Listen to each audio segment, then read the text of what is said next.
My name's Robin, and I've always been the black sheep in my family. Since I was little, all I wanted to do was draw.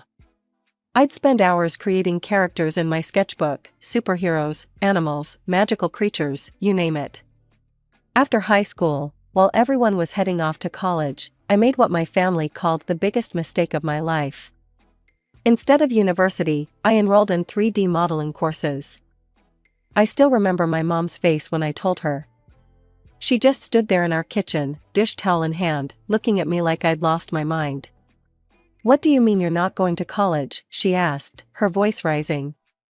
"Your sister Jessica went to college. She has a real career now." "Yeah, Jessica. My perfect older sister, who did everything right according to our parents. College degree, office job, married to Tom right after graduation. The whole package." I tried explaining to them about YouTube, about how animators could make a living creating content. I'd gotten pretty good with my tablet and animation software, and I really thought I could make it work. "YouTube?"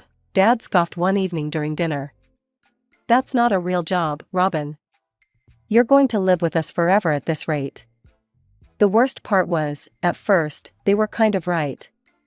My early animations barely got any views. I was making pocket change, if that. Every time Jessica and Tom came over for Sunday dinner, she'd make sure to bring it up. "Oh my God, Robin," she said one night, scrolling through her phone with this smirk on her face. "Have you seen the comments on your latest video? These people are savage." Tom leaned over to look at her screen. "Wow, they really are ripping it apart. Maybe animation isn't your thing, Robin." I saw how much they enjoyed it, Jessica's little smirk, the way she'd catch Mom's eye and they'd share this knowing look. Even Dad would shake his head and mutter something about wasting time on cartoons. "When are you going to find a normal job?" Mom would ask at least once a week. "You can't keep living in your little fantasy world forever." But here's the thing about me, I'm stubborn. Instead of giving up, I threw myself into improving. I studied successful channels, analyzed what worked and what didn't. I completely revamped my animation style, made my characters more dynamic, added better storytelling. The change didn't happen overnight. But slowly, steadily, things started picking up. 10 subscribers became 100. 100 became 1,000. Every time I hit a milestone, Jessica would roll her eyes and change the subject to her latest promotion or something. 3 years flew by like a time-lapse animation. My channel had grown beyond anything I could have imagined when I first started. The money was rolling in steadily now, sponsorship deals, merchandise, animation contracts. Every month, my bank account grew bigger, but I kept quiet about it. Let them think I was still struggling. I decided to drop the bomb during one of our regular family dinners. Jessica and Tom were there, as usual. Mom had made her signature lasagna, and everyone was picking at their food while discussing Jessica's latest work promotion. "I have an announcement," I said, setting down my fork. "I'm moving out next week. I've rented an apartment." The silence that followed was beautiful. Jessica choked a bit on her wine. "You what?" she sputtered, exchanging looks with Tom. "Where did you get money for an apartment?" "Dad, are you paying for this?" I took a slow sip of water, enjoying the moment. "Actually, my channel is doing quite well. Well enough that I could rent a house if I wanted to." Mom dropped her fork. The clatter against the plate was almost as loud as the silence that followed. "How much money are we talking about here?" Jessica demanded, her voice sharp. "There's no way you're making that much from YouTube." I just smiled and shrugged. "Enough." They peppered me with questions all through dinner, trying to get me to reveal exact numbers, but I kept my mouth shut. The next morning, I moved into my new apartment. It wasn't huge, but it was mine, well, rented, but still mine. No more judgmental looks over breakfast, no more snide comments about my little hobby. I threw myself into work even harder after that. My setup in the new apartment was perfect, a dedicated animation studio with all the equipment I needed. My style evolved, my storytelling got better, and my subscriber count kept climbing. The money kept flowing in, and for the first time in my life, I could shop wherever I wanted. I remember the first time I showed up at my parents' house for dinner wearing designer jeans and carrying a real leather bag. Jessica's eyes nearly popped out of her head. She kept staring at my purse throughout dinner, probably trying to figure out if it was real. "Is that Gucci?" she finally asked, trying to sound casual and failing miserably. "Maybe," I replied, hiding my smile behind my water glass. That's when things started to shift. It began with small things at first. Dad mentioning how the water bill was higher than usual. Mom casually bringing up how the refrigerator was making strange noises and might need replacing. "The property taxes went up this year," Dad said one evening, sliding into what I now recognize as his asking for money voice. "It's getting harder to keep up with all the bills." I wrote them a check right there at the dinner table. Why not? I could afford it. The look of relief on their faces made me feel good, like I was finally proving my worth to them. Pretty soon, it became a regular thing. The utilities needed paying? I'd handle it. The roof needed repairs? No problem. New appliances? Just tell me where to send the money. I was making more than enough to cover their expenses and still save for my own place. Life has a funny way of flipping the script on people. While my animation career was taking off, Jessica's perfect life was starting to show some cracks. She got pregnant with her first baby, and suddenly Tom's salary wasn't looking so impressive anymore. I first noticed something was wrong during a family dinner. Jessica wasn't wearing any of her usual expensive jewelry, and her designer clothes had been replaced with department store brands. She barely touched her food, just pushed it around her plate while Tom talked about rising rent prices. "Everything's so expensive now," Jessica said, bouncing her fussy baby on her knee.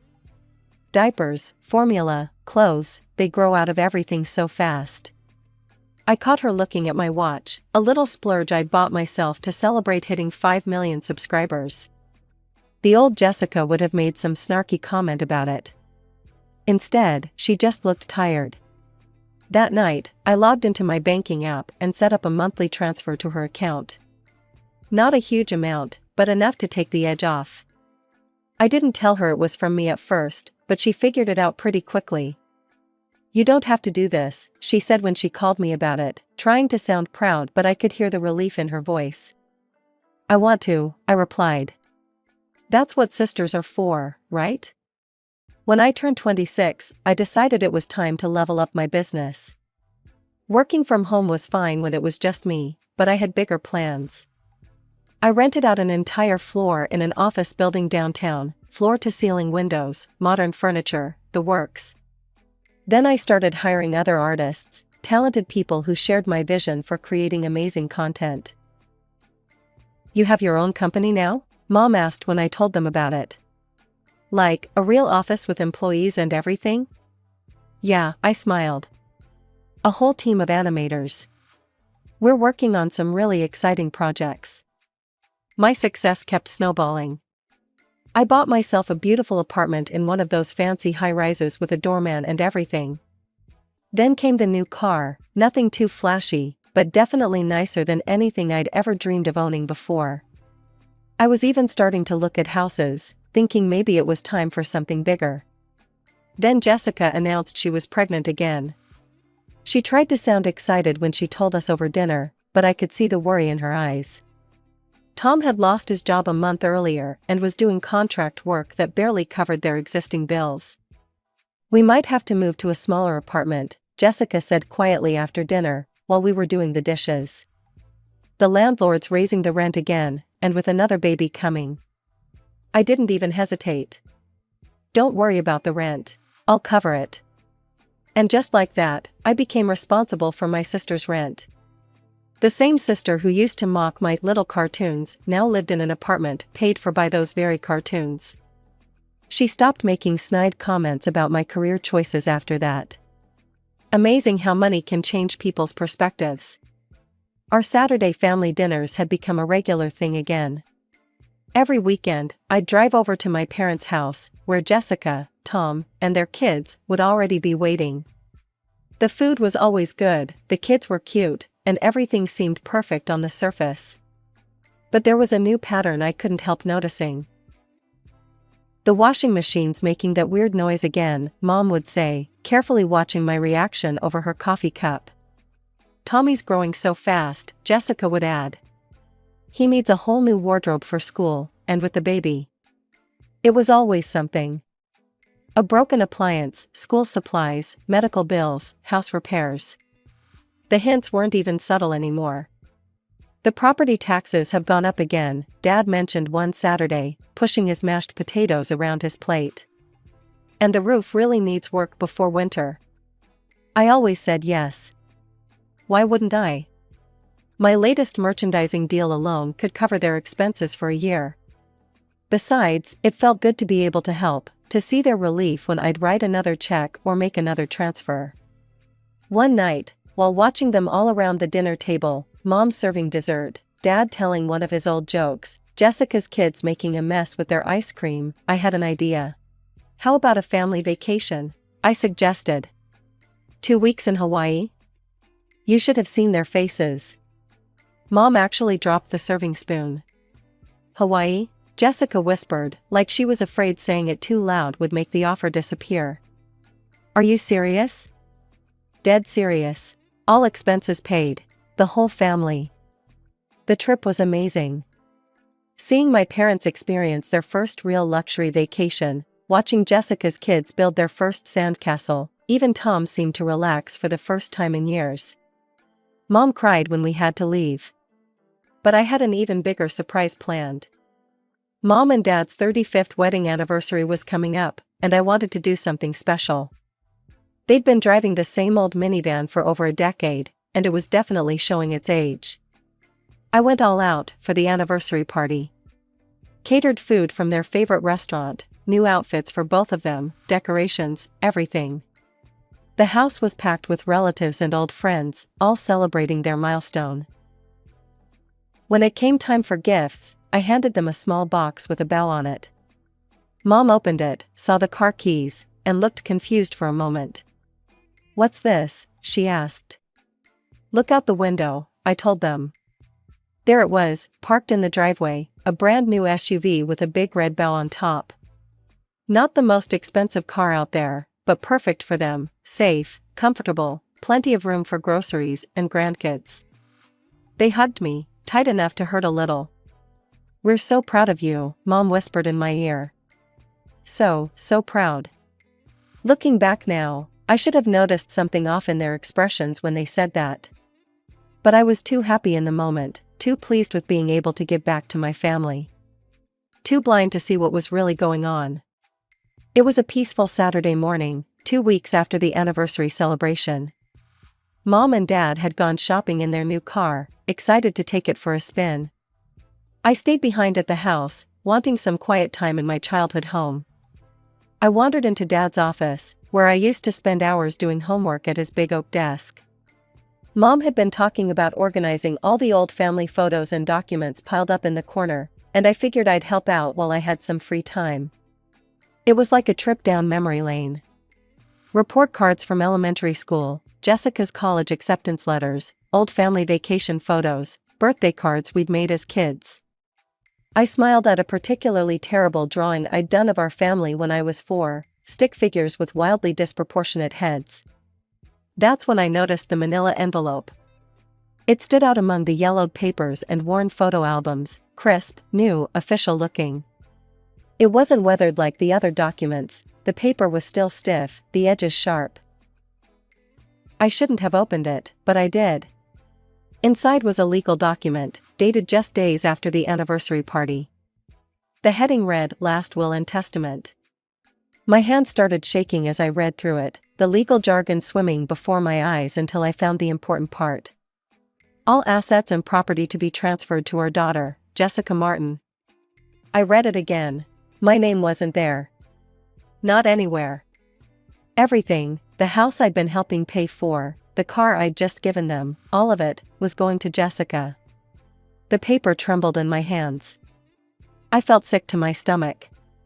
It wasn't about the money or the property, God knows I had enough of my own. It was what it meant. All those smiles, the hugs, the "we're so proud of you," had it all been an act? Time seemed to stop until I heard it, the sound of car doors slamming, followed by voices and footsteps approaching the house. The front door opened, and I heard Mom laughing about something. "Robin," she called out. "We're back. Where are you?" I stood up slowly, still holding the envelope, and walked to the living room. They were carrying shopping bags, both smiling and chatting about their trip, until they saw me. Until they saw what I was holding. The bags dropped to the floor. Mom's face went white as paper. Dad looked like he'd seen a ghost. "Would someone like to explain this?" I asked, my voice surprisingly steady, despite the storm raging inside me. I held up the envelope, watching their faces. Mom recovered first. "Well, we were going to tell you." "When?" I asked. "Before or after you signed over everything to Jessica?" Dad stepped forward, trying to play peacemaker. "Now, Robin, it's not what you think." "Really?" I cut him off. "Because it looks pretty clear to me." That's when Mom's whole demeanor changed. Her face hardened, and she went on the attack. "How dare you go through our private papers," she shouted, her voice rising to that shrill pitch I remembered from childhood scoldings. "Who do you think you are, snooping through your father's office?" I let out a laugh that sounded hollow even to my own ears. "Private papers? In the house that I've been paying for? The house whose utilities I cover every month. Those private papers?" Dad cleared his throat. "Robin, be reasonable. You're already successful.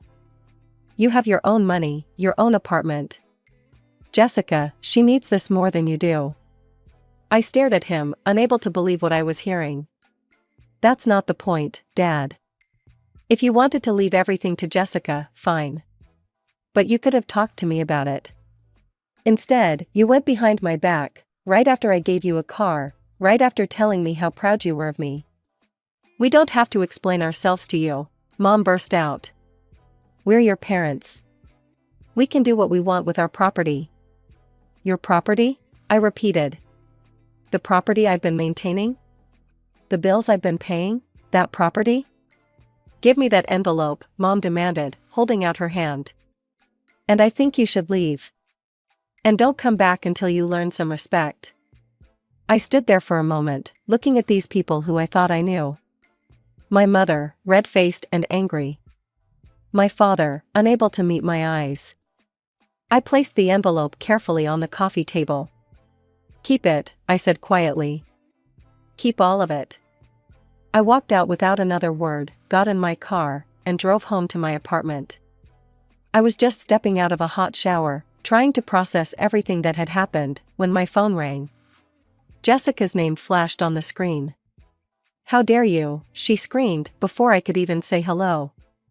"How dare you try to steal my inheritance? You're already rich. Why do you need Mom and Dad's house too? God, you're so greedy." "I don't want the house," I said, struggling to keep my voice level. "I just..." "Liar, you've always been jealous of me." "Well, guess what? Mom and Dad know what's best, and they chose me. Jessica, I'm literally paying your rent right now." "Oh, here we go," she shrieked. "Always throwing your money in everyone's face.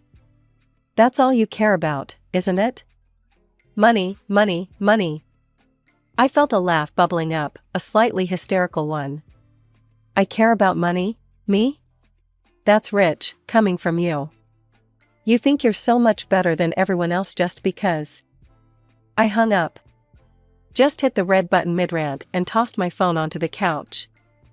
Then I walked to my window and looked out at the city lights, letting the quiet of my apartment wash over me. My hands were shaking, but I forced myself to take deep breaths. In, out, in, out. I threw myself into work after that day. My team was amazing. They didn't ask questions about my mood, just helped me channel everything into our newest project. We were creating something special, a series that would push our animation skills to the limit. Then Friday afternoon, my phone lit up with Mom's name. "Robin?" Her voice was softer than it had been during our last encounter. "We need to have a family dinner tomorrow. A serious conversation." When I pulled up to the house Saturday evening, I saw Jessica's car already parked in the driveway. Great. The whole gang was indeed there: Mom, Dad, Jessica, and Tom, all seated around the dining room table like some kind of family tribunal. Mom had made pot roast, my favorite. The smell filled the house, but nobody was eating. They all watched as I took my seat, the silence heavy and uncomfortable. Dad cleared his throat. "Robin, we've made a decision." I waited, looking at their faces one by one. Jessica couldn't hide her smirk. "We're transferring the house to Jessica's name," Mom announced. "Right away. We've already talked to our lawyer." Before I could respond, Jessica leaned forward, her expression sickeningly sweet. "Just to make sure you can't contest the will later, you understand. We have to protect our family's interests." "Protect our family's interests," I repeated slowly, the words tasting bitter in my mouth. I looked around the table again, really looked. At Mom, who'd cried tears of joy when I gave them the car. At Dad, who'd hugged me and said he was proud of me. At Jessica, who lived in an apartment I paid for. At Tom, who hadn't been able to provide for his family and let me pick up the slack. And suddenly, everything became crystal clear. "You know what I just realized?" I said, pushing my chair back and standing up. "I've been such an idiot. This whole time, I thought I was helping my family. But I wasn't helping family, I was feeding an ATM machine." "What are you talking about?" Mom demanded. "I'm talking about how you all see me. Not as a daughter, not as a sister, just as a convenient source of money." "Well, guess what? The ATM is closed." "Robin," Dad started, but I cut him off. "Starting today, I'm done. No more paying your bills. No more covering your rent, Jessica. No more gifts, no more transfers, nothing. You want to play games with inheritance? Fine. But you can do it with your own money." Jessica's face went from smug to panicked in an instant. "You can't do that. Watch me." "Robin, be reasonable," Mom pleaded, her voice rising. "We're your family." "No," I said, my voice steady. "Family doesn't do what you did. Family doesn't smile to your face while stabbing you in the back. Family doesn't take and take and take and then treat you like this." They all started yelling at once, Mom crying, Dad calling my name, Jessica screaming about how selfish I was, Tom trying to talk about the kids. Their voices followed me down the hallway, but I didn't stop. I didn't look back. My phone wouldn't stop buzzing for days after that dinner. Texts, calls, voicemails, all of them ranging from guilt-tripping to outright hostile. I didn't respond to any of them. Then Mom took it to Facebook. I knew it was coming. She'd always been the type to air family drama online when she couldn't get her way in person. "I never thought my own daughter would be so selfish," her post began. "After everything we've done for her, she's abandoned her family in our time of need. A child's duty is to help their parents, but some children only think of themselves." I read it with a sort of detached amusement. The comments started rolling in immediately, but not quite the way Mom expected. "Isn't this the daughter who's been paying all your bills?" one of our cousins wrote. "Wait, the one who bought you a new car for your anniversary," added an aunt. "The same one who paid for your Hawaii vacation," someone else chimed in. Jessica jumped into the comments, calling me an evil, envious thing who can't stand to see others happy. Mom liked her comment, of course. That was the final straw. I picked up my phone and called the insurance company that handled the car I'd given my parents. The car that was still registered in my name. "Hi, I need to report my car for repossession," I said, surprised by how steady my voice was. "Yes, I have the paperwork right here." They were efficient, I'll give them that. The tow truck arrived at my parents' house early the next morning. I got the confirmation text just as I was starting my workday. That's when my phone really exploded. "How dare you take our car? You evil witch, we trusted you." This is theft. We'll call the police. I read through their messages with a strange sense of calm. Then I opened my contacts and started blocking numbers. One by one, I cut off every avenue they had to reach me. That was 6 months ago. I haven't spoken to any of them since. I hear things through the family grapevine sometimes, mom and dad struggling to pay their bills, Jessica and Tom having to downsize to a smaller apartment. But it's not my problem anymore. Instead, I've been focusing on myself. Every penny I used to spend on them now goes into savings for my dream house. I'm looking at properties with big yards and plenty of space for a home animation studio. Maybe I'll get a dog. I've always wanted one, but never had the time or energy while dealing with my family's drama. My YouTube channel is doing better than ever. Turns out it's amazing how much creative energy you have when you're not constantly managing other people's crises. My team and I just hit 10 million subscribers, and we're expanding into new projects I never would have dreamed possible before. Sometimes I wonder if I made the right choice. Then I remember finding that will, seeing the truth about how they saw me laid out in black and white. I think about all the times they laughed at my dreams, only to turn around and demand the fruits of those same dreams. Some people might call me cold for cutting off my family. But here's the thing, they stopped being family long before I stopped sending money. They just didn't bother to tell me. I had to find that out for myself, buried in a manila envelope in my father's office.